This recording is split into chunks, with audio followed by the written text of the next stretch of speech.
Pompeii, buried by Mount Vesuvius. This city was frozen in time, providing us with a shocking window into the lost world of the Romans. But that window may close before all her secrets are revealed, as Pompeii comes under threat from all sides.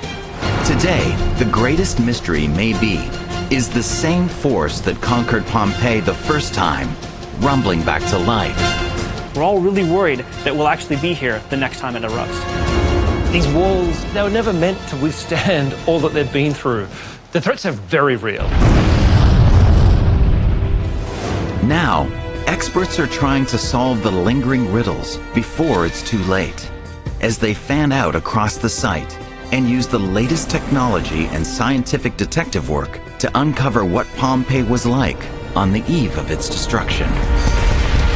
We want to know who were these people and how were the last moments of their lives.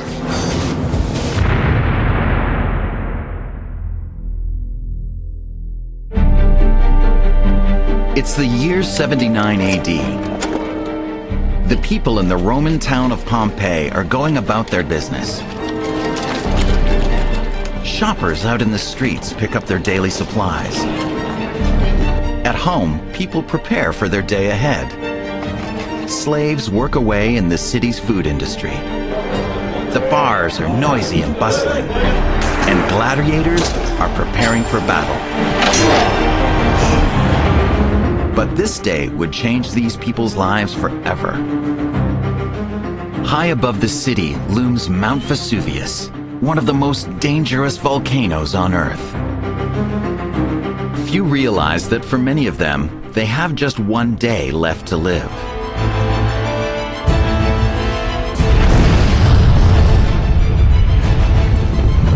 A glowing cloud of volcanic gas and debris begins to roll down the slopes of Mount Vesuvius. Smoke, ash, debris started to fall on Pompeii. They probably had no idea exactly what was happening. As the day progressed, more and more debris fell, and so this blocked doorways, walls collapsed, roofs collapsed, and so people got stuck in their homes, died that way. There were 6 surges of hot gas that flowed down and instantly killed with the heat whoever was left. It took just 18 hours for Pompeii to be buried under millions of tons of volcanic ash and pumice. An entire living city wiped out. Thousands of its people buried alive. The superheated air burns their lungs and melts their muscles. Their twisted and contorted bodies were quickly buried in ash.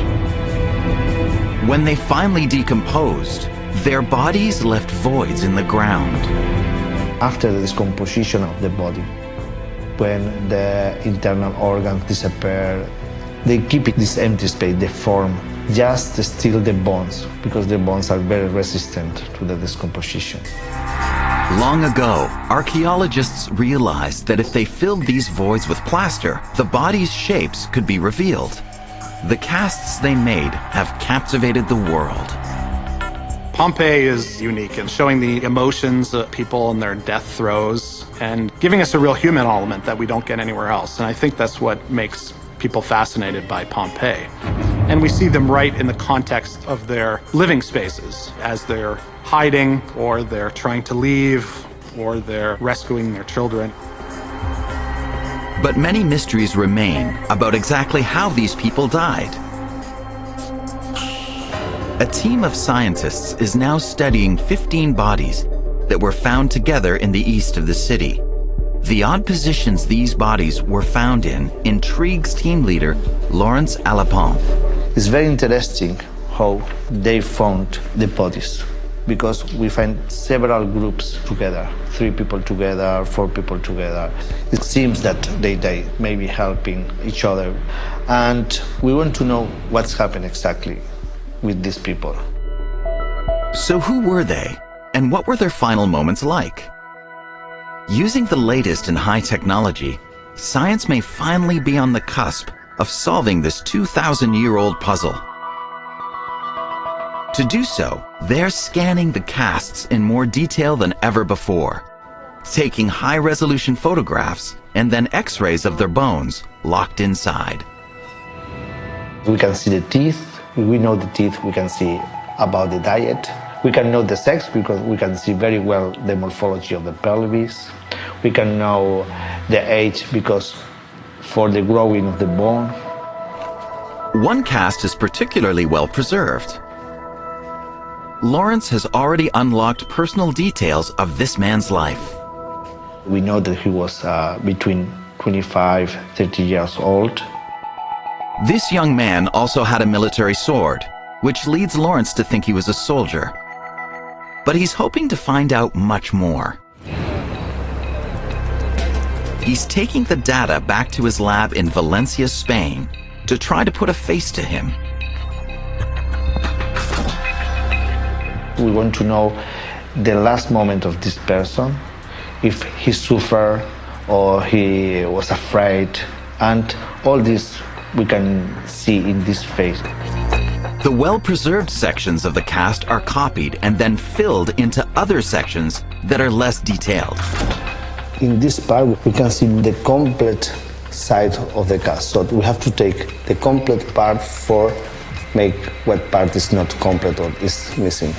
The nose is not completely at the end, but we have the width of the nose. So with this reference, we can know how long and which form was the nose. So we use what we have for complete what we have not. The result is an image that is moving and strikingly lifelike of the young soldier who was buried 2,000 years ago. When we see the face, we understand a lot of things immediately. The nose, the mouth, everything was people that from the south of Italy or the north of Africa. You give the human aspect, you will feel like that you are living the last moments of these people. Lawrence has figured out what the man looked like, his occupation and age. But unfortunately, the bigger mysteries remain. What were his and the other victims' final moments like? What was Pompeii really like on the day it was covered in ash? Since it can't be solved here, it falls to other scientists documenting the site. But they're aware that time is running out. Wind and rain, 3 million people annually who come through Pompeii. These are the things that chip away at the site. Part of the threat is the numbers of people here, the record numbers that we get into Pompeii, the constant leaning up against walls and scraping against walls, people picking things off. All these issues serve as a very real threat to the preservation of Pompeii. Centuries of exposure to the elements mean that this city is also coming under threat from potential landslides. One major landslide could bury the delicate buildings of Pompeii before all her secrets are revealed. These walls, they were never meant to withstand all that they've been through. So we need to find new ways and new ideas for preserving those architectures. They will fall down. But the deadliest danger still waits on the horizon. The threat of Mount Vesuvius is a very real threat. Although we stand here in the shadow of the mountain trying to figure out what happened on that day, we're all really worried that we'll actually be here the next time it erupts. Vesuvius has been described as being one of the most dangerous volcanoes on Earth. Because of the large population in the immediate vicinity of the volcano, there's a very high chance of severe destruction and, of course, high numbers of casualties.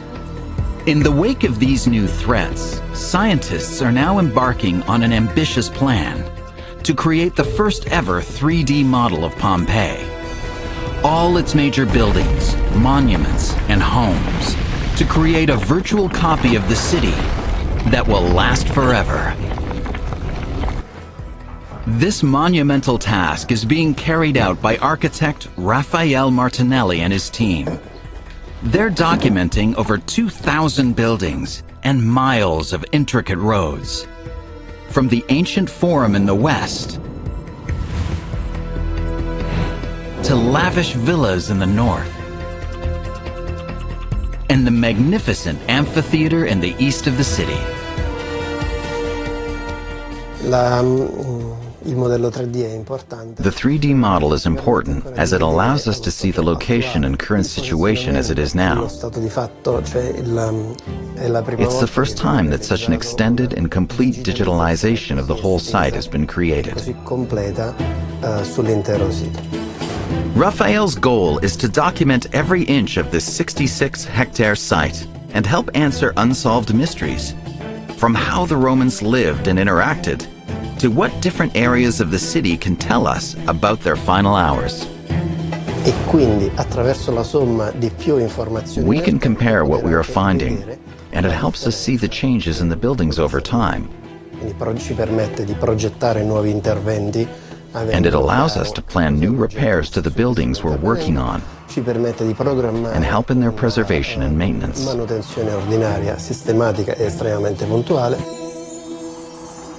Raphael and his team begin by using a state-of-the-art, high-resolution laser scanner.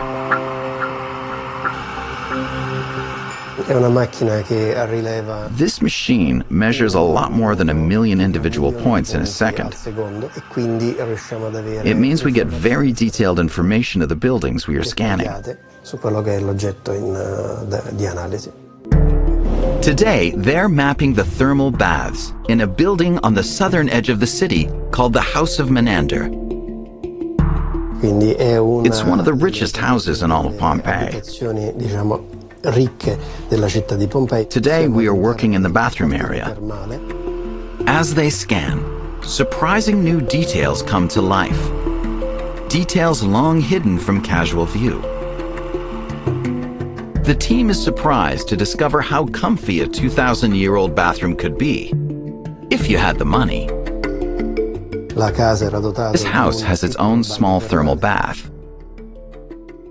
And although it's ordinary for us, this house had hot running water. Once the data is loaded onto their high-powered computers, Raphael can manipulate any of the buildings and monuments that they've scanned. We are getting data about every single wall in the city and eventually the whole site. By combining the work of the scanner and the computer program, the data then gives us a lifelike 3D model. Then we add a color layer, which is taken from photographs of the buildings.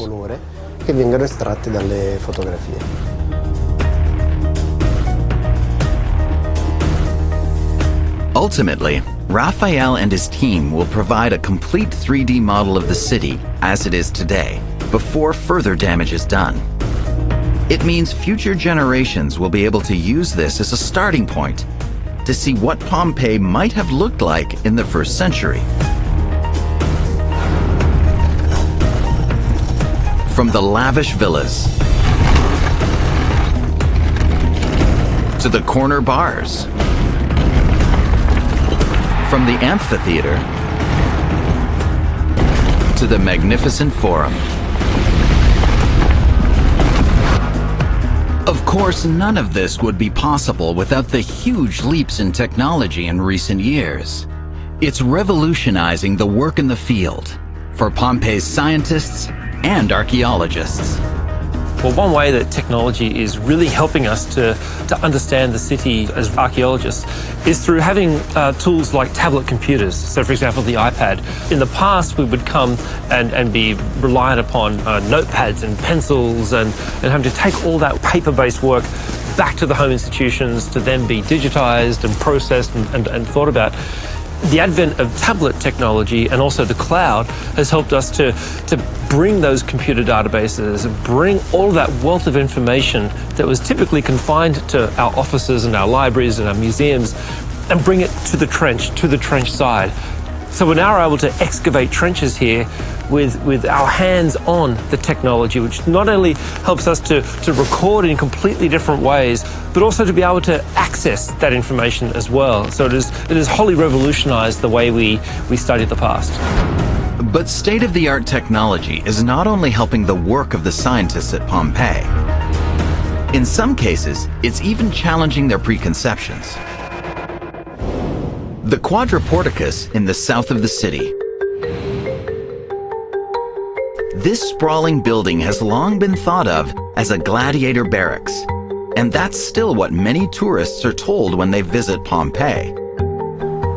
Professor Eric Paler from the University of Massachusetts has been working this site for almost 20 years. For some time, he's had his doubts about the real use of the Quadriporticus. Over our 4 years of research, there have been a lot of clues that this building has not been used as a gladiator barracks. And not least among these is the fact that the building is elegantly constructed and decorated, including the remnants of fine wall paintings, even in the latrine. Now Eric's turning to new technology to help in his search for the truth about this building. He's using a handheld structure sensor. It's a versatile, portable piece of equipment to capture 3D details of the site. The personal scanner for us as archaeologists is a really amazing opportunity. Whereas before, we could take photos, we could make a sketch, but we could never get a really detailed picture of something.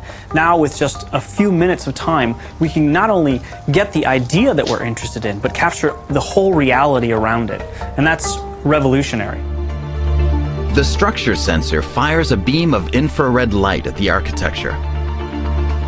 It's actually capturing the space as I kind of paint along the wall visually. Now, not only is it capturing the geometry, it's also capturing the imagery. So while we're at the one hand getting the space, we're also getting a sense of the texture. As Eric traces his tablet across the entire surface of the building, he gets a complete picture, not just of what he can see, but also what he can't. What we're seeing here is this hole here in the wall, which actually is a major sewer of the city. And you begin to see the scanner moving down the corridor, picking up more and more of the space. The scanner plots the line of the sewer, giving Eric vital information about how the infrastructure here has been built. But crucially, without having to excavate. There it is. Let me fill the holes. It's going to use the processor of the tablet to find any gaps that I've missed that are just small or were little areas that were behind a rock. And now I can zoom around in the space of this wall and show you the X-ray view. And now we're back behind the wall, and that is where that sewer is. Right here. The structure scanner is documenting how the sewer changes its path in order to accommodate the latrine. The addition of this new room and its position within the building helps Eric prove his theory that this was not meant for gladiators. Coupled with the quality of the decoration discovered previously, Eric believes this place was simply too elaborate for a group of fighters. The Pompeians went to a lot of trouble to renovate this building in a grand style in the years just before the eruption. The addition of the latrine, together with the rest of the architecture, makes it clear that this was going to be a public space, likely a market building. It's not only mysteries of Pompeii's buildings that are being solved. Another team is battling to unlock the secrets of a forgotten library of ancient scrolls. This is really exciting because we are using 21st century technology to read these 2,000 years old texts and trying to virtually unroll it. Experts now wonder, could long-lost works of ancient literature be hidden under these charred remains? Pompeii was one of the first ancient cities to be uncovered at the dawn of archaeology. But despite over 250 years of traditional digging with spades and shovels, there is much that these ruins keep secret. Now, some scientists are turning to the very latest state-of-the-art technology to help solve age-old mysteries. Some that have been right in front of our eyes for centuries. Just 20 miles to the west of Pompeii lies its sister city, Herculaneum. It too was buried in ash in the eruption of Vesuvius. Scores of people who failed to heed the warning signs died here. Centuries later, in the mid-1700s, treasure hunters came across an extraordinary find. What looked like odd lumps of charcoal and burnt logs turned out to be scrolls of papyrus. Archaeologists realized they'd discovered a vast library of documents, one of the greatest ever found in Italy.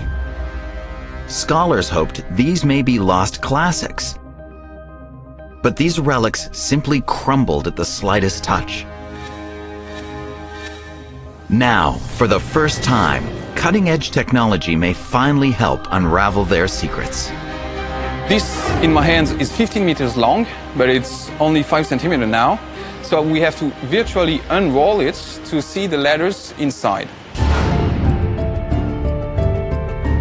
In Grenoble, France, in the shadow of the Alps, Dr. Emmanuel Brun has been given exclusive access to the scrolls. They're using a machine called a synchrotron to attempt to see what's hidden within. There are two challenges. One is to get the best images here at the synchrotron, and the other is the data analysis, try to really unroll it virtually, and that is difficult because we are dealing with huge amount of data. During a massive surge from the eruption, the delicate papyrus carbonized so quickly that the scientists believed the inscriptions inside were effectively sealed in. To find out, the synchrotron produces X-rays that bombard the scrolls at close to the speed of light. When they pass through the papyrus and detect sections that contain ink, they're deflected and leave an image that the scientists can read. Although state-of-the-art technology, it is still an incredibly slow process. The ink used in antiquity was made from smoke residue. In density, it's almost identical to the carbonized papyrus itself. But the hope now is that the synchrotron will be able to distinguish between the two. We have X-rays that are passing through the sample, and we can have, like that, cross-section of 1/10 of millimeter, and thanks to the deviation of the light, we can make the difference between the carbonized papyrus and the carbon-based ink.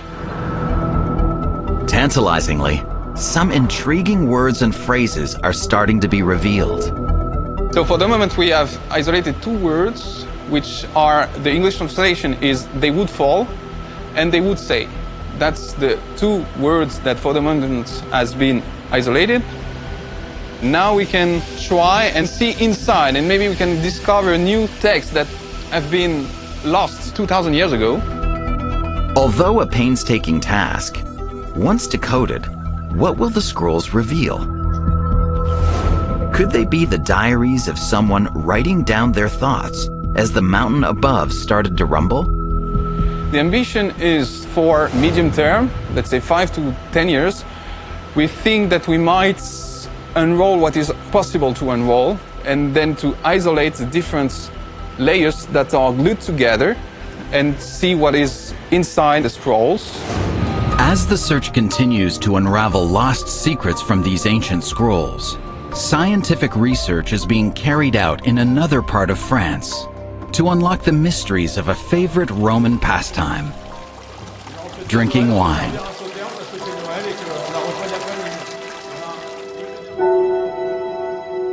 Cedric Durand runs a vineyard in Provence, France. He uses ancient texts and images to attempt to recreate the wines that would have been served in the bars of Pompeii around the time Mount Vesuvius erupted.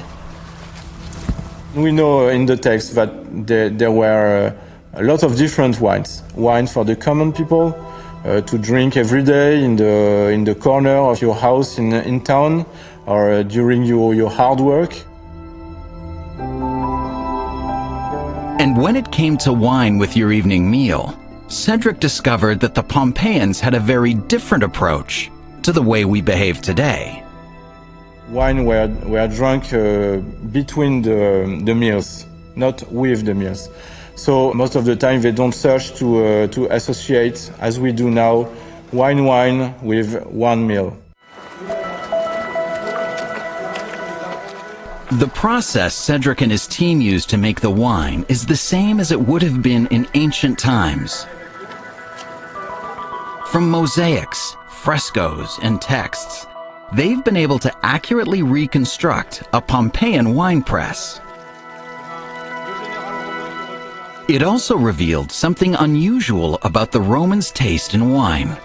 As you can see, this press and this cellar is widely open to air, to oxygen. And the Romans, they used to like this kind of taste, oxidation. They liked it. They liked the taste of an old wine. You say, okay, sometimes you open a bottle and you say, it's okay, it's too late for this wine. Okay, the Roman would have said, oh, great. Not all drinking was done at home in Pompeii. The city had many street corner bars.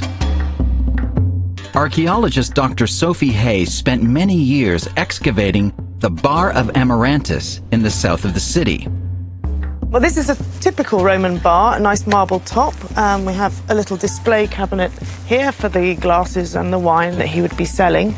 The bar culture, I think, would have been very lively, more of a nighttime activity. So when people knock off work, around here it's an area full of artisans. So we have painters, we have lamp makers, and I think they came in the evening to unwind, gamble perhaps. We find dice in bars, so we know that they were playing games. Gambling was illegal in Pompeii, but the law wasn't strictly enforced. We know that even children gambled using nuts, and upper-class Romans gambled sometimes large amounts of money. And so gambling was a regular part of life. And in taverns, it would be gambling mainly on dice games, for instance, or board games. The ancient city of Pompeii, buried by Mount Vesuvius in 79 AD, is once again under threat. Now, scientists are poring over Pompeii to document every inch of this site, to create something never attempted before, a complete 3D model. As they do, surprising clues to the city's forgotten past are emerging. Professor Eric Paler is documenting the city's street network. Today, he's working on the Via Consolare, which was in direct line of the volcano's path and buried deep in ash.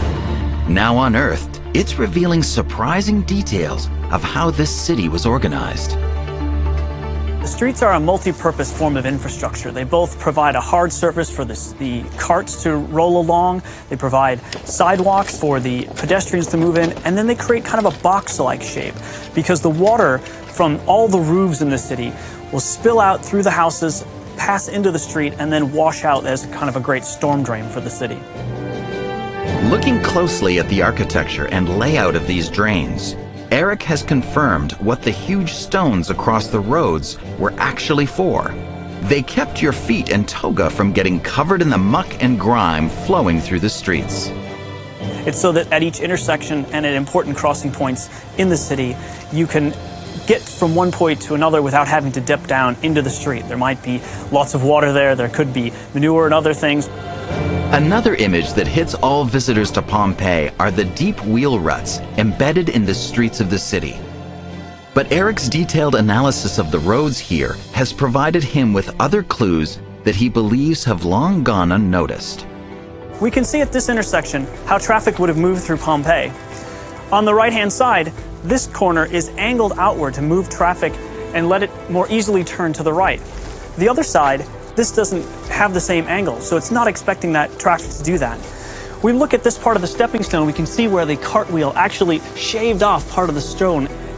But it gets much more interesting when we see this side, because not only can we see that the carts are interacting with it, kind of great iron wheel turning down like this, making contact with the stone, and then staying in contact, spreading this pattern across the face of the stone. This can only occur when the cartwheel is turning down like this, which means the cart has to be going in this direction and turning off that way. This got Eric thinking. Even though these streets are over 2,000 years old, is there some hidden pattern here that might reveal a traffic system that has so far escaped detection? There's 500 places where you can tell by looking carefully at the way the cart wheels would interact with the stones that a cart was moving in a particular direction to create that actual pattern of wear. He then crisscrossed the entire city, confirming his findings on his tablet. Slowly, he began to notice a pattern emerging. You see here, we've got a northbound and a southbound right next to each other. By recording these tiny details on his tablet, Eric created a digital record of all Pompeii's street movements. And it revealed something groundbreaking. The entire city had a form of traffic control that had escaped our detection for that whole time. The first time I took all the data and then pushed the button, out came the first map of the traffic system of Pompeii that anyone had ever seen. What Eric has discovered is a familiar system of one-way streets. Ancient cities like Pompeii are organized in many ways a lot like modern cities today, like Manhattan with a grid system. The traffic that moves through modern New York and ancient Pompeii had to face the same kinds of intersections, square intersections that force traffic into certain patterns and not into others. And Pompeii certainly needed organized streets. Although only 12,000 people lived here, thousands more traveled into the city as it was home to one of the most important buildings in Pompeii, the massive amphitheater. The amphitheater dominates the eastern edge of the city. It's the most imposing structure left standing in Pompeii. The amphitheater in Pompeii is the oldest one that we know of. So the amphitheater, which means a double theater, was an invention in Italy. So the Greeks already had theaters with seating in 180 degrees. The idea of the amphitheater or arena was 360-degree seating. And so from anywhere in the stands, you could watch the spectacle in the middle of the arena. Arena itself simply means sand, because sand would be put in the center to absorb all the blood and so on from the spectacles. And the current work of the scientists here means that a complete picture of this massive structure can now be seen. Well, the amphitheater here compares to all of the amphitheaters in Italy in that it's the first stone-built structure of its kind in all of Italy. As a 20,000-seat amphitheater, it certainly was more than what was necessary for one single town, but it's certainly serving the rest of the regions. As a modern generation of experts continue to fan out and document this site, long unnoticed details are coming to light. It was a long day, and they had all sorts of contests throughout the day. In the summer, it would be hot, but they allowed for that by having awnings that would have been hauled out on pulley systems to cover all of the crowd to keep them protected from the sun. And the varying size and shape of the seats reveal there was a strict hierarchy for those who came to watch. Women and slaves tended to sit further back up into the stadium, so it was very tiered depending on one's class and one's gender. The elites and the town leaders down towards the front. But all these groups shared one thing in common: their love of the gladiator games. They were the equivalent of the major sporting events that we attend today. Historians now understand that gladiatorial combat was more complicated than simply throwing victims to the lions. Many of the men involved were very much the sports heroes of their day. Archaeologists have discovered evidence of these celebrities still exists on the walls of Pompeii. Hidden away not far from the amphitheater is this tiny 2,000-year-old graffiti. Experts believe it's a drawing of a gladiator known as a retiarius. He wore a guard on one arm. Part of his armor was a plate tied to his left shoulder to help protect his head. He fought with a net and a trident. As other graffiti shows, the sworn enemy of the retiarius was the Murmillo. He had a guard on one arm and a single leg guard, his face hidden behind a full cover helmet. He fought with a short sword and a large shield.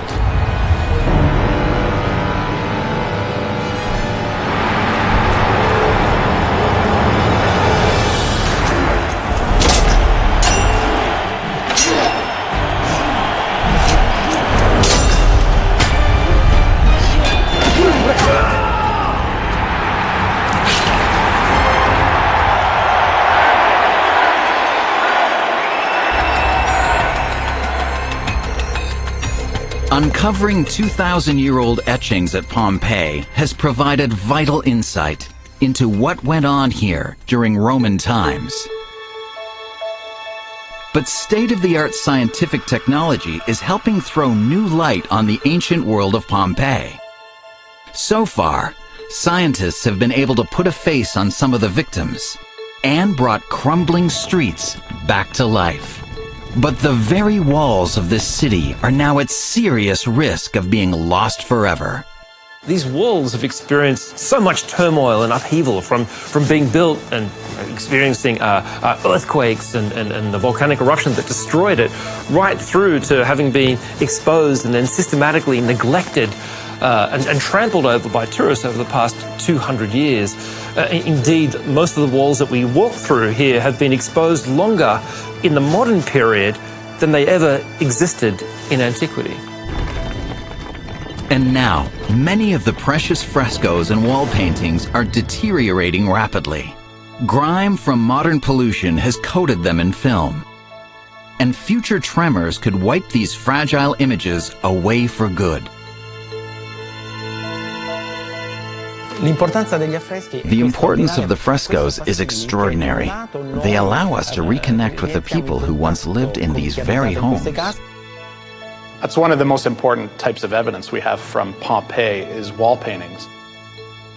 So while wall paintings have survived in other places, we just don't have the amount that there is in Pompeii, which reflect the artistic interests of people and show scenes of mythology and so on, but more crucially for us, precisely reflect the kind of things that occurred in houses and bars and shops and so on. Early efforts to preserve them with substances like wax and oil did more harm than good. It actually sealed in moisture, which over time has damaged these precious decorations. To attempt to save them, scientists are turning to laser technology. The laser is one of the most powerful. It has a wavelength of 1064 nanometers, so it's in the near-infrared range of the spectrum, so it's not visible to the eye. And it has a maximum energy of 900 millijoules and a very short pulse. So it's a very, very powerful laser, and we have to calibrate it and to choose the minimum and the maximum energy for it to work properly and safely. And restorers are developing relatively simple techniques to improve the process. Sometimes it is very useful to use water to wet the surface. This way the colors become brighter and the removal is easier. And then the water also cools down the surface, and when the laser heats up the water, this helps the ejection of the unwanted material. Pompeii is one of only a handful of sources of Roman wall decorations on Earth. They display astonishing depictions of everyday life and are a wealth of vital information for historians.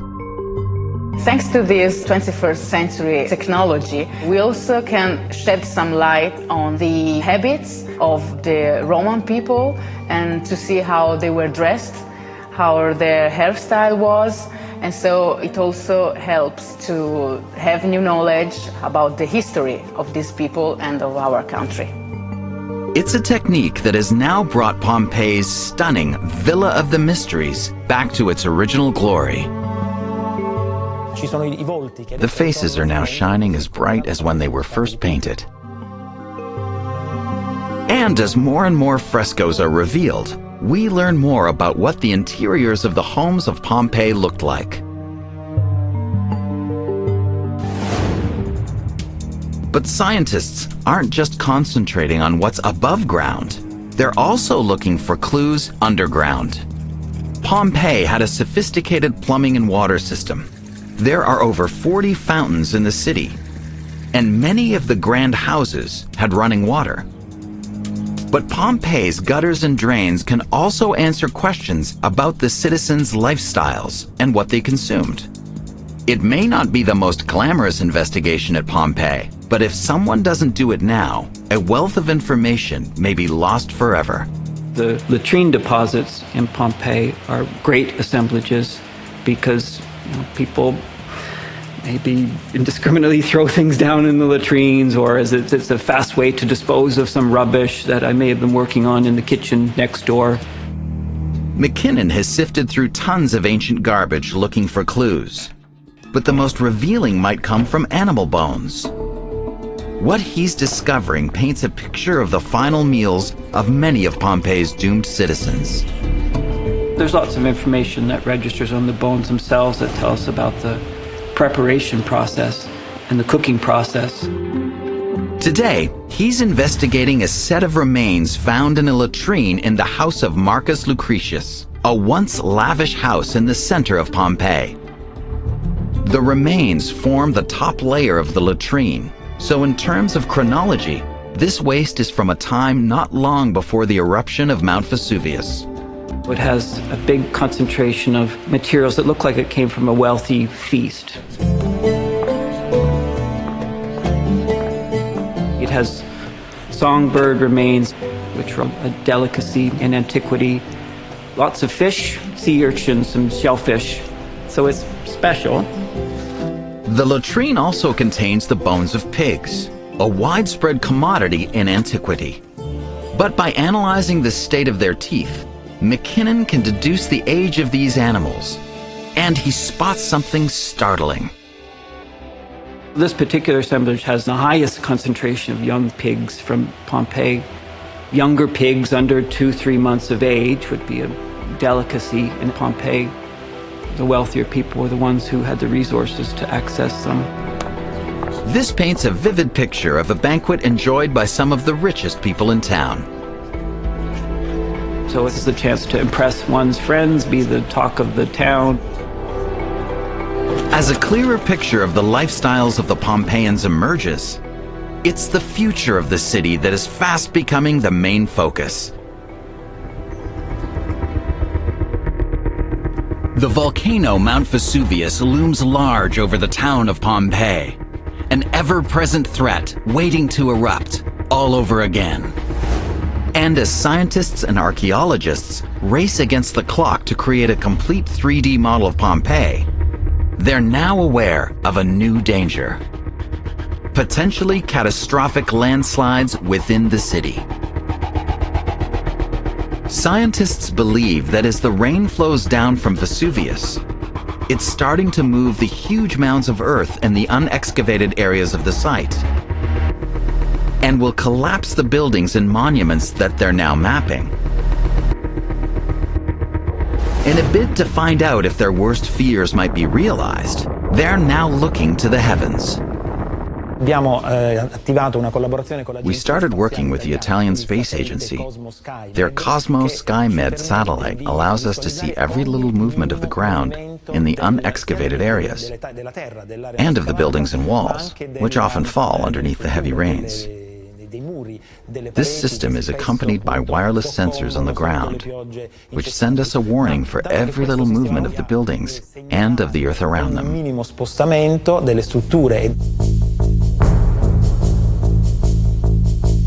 The satellite keeps track of the signals from the wireless transmitters, making a recording every few minutes so that over time scientists will be able to detect the slightest movement of the buildings and of the ground they stand on. Pompeii is the biggest archaeological site where they are experimenting with these different technologies. We still don't know what the result will be, but it will enhance our knowledge, which will help us analyze all the data and then use it for the purposes of preservation. But for the scientists working at Pompeii, rainfall may be the least of their worries. The reason this city was stopped in its tracks was the catastrophic eruption of Mount Vesuvius in 79 AD. That all started with innocent wisps of smoke appearing from the volcano. And now, the indications are that Mount Vesuvius may very well be due to make its presence felt once more.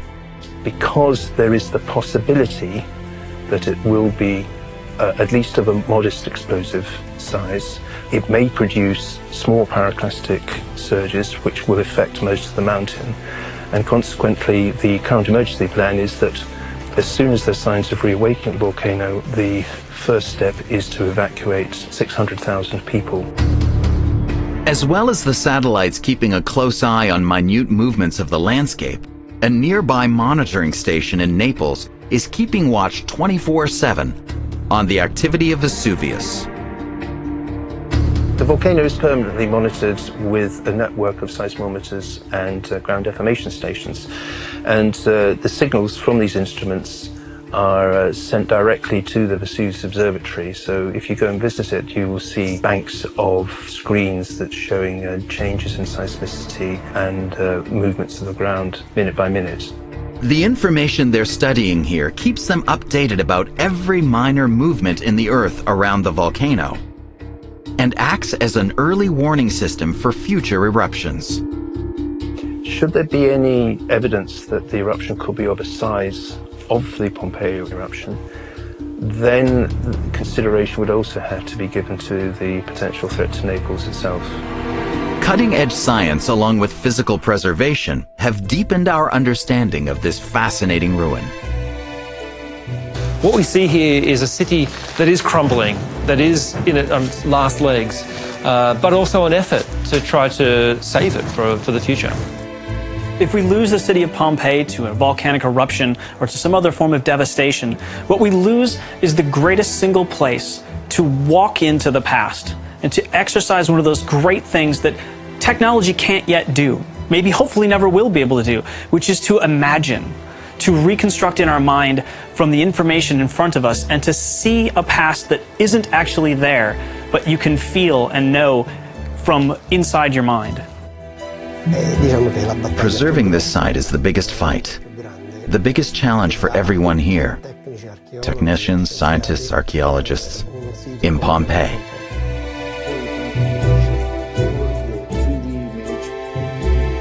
All the new technologies that are being employed here and the new ways of documenting this fascinating city will soon provide us with an incredibly detailed virtual view of Pompeii. A world that neither Mount Vesuvius, nor wind or rain will ever be able to destroy. A perfect copy of an ancient city that science hopes will forever stand the test of time.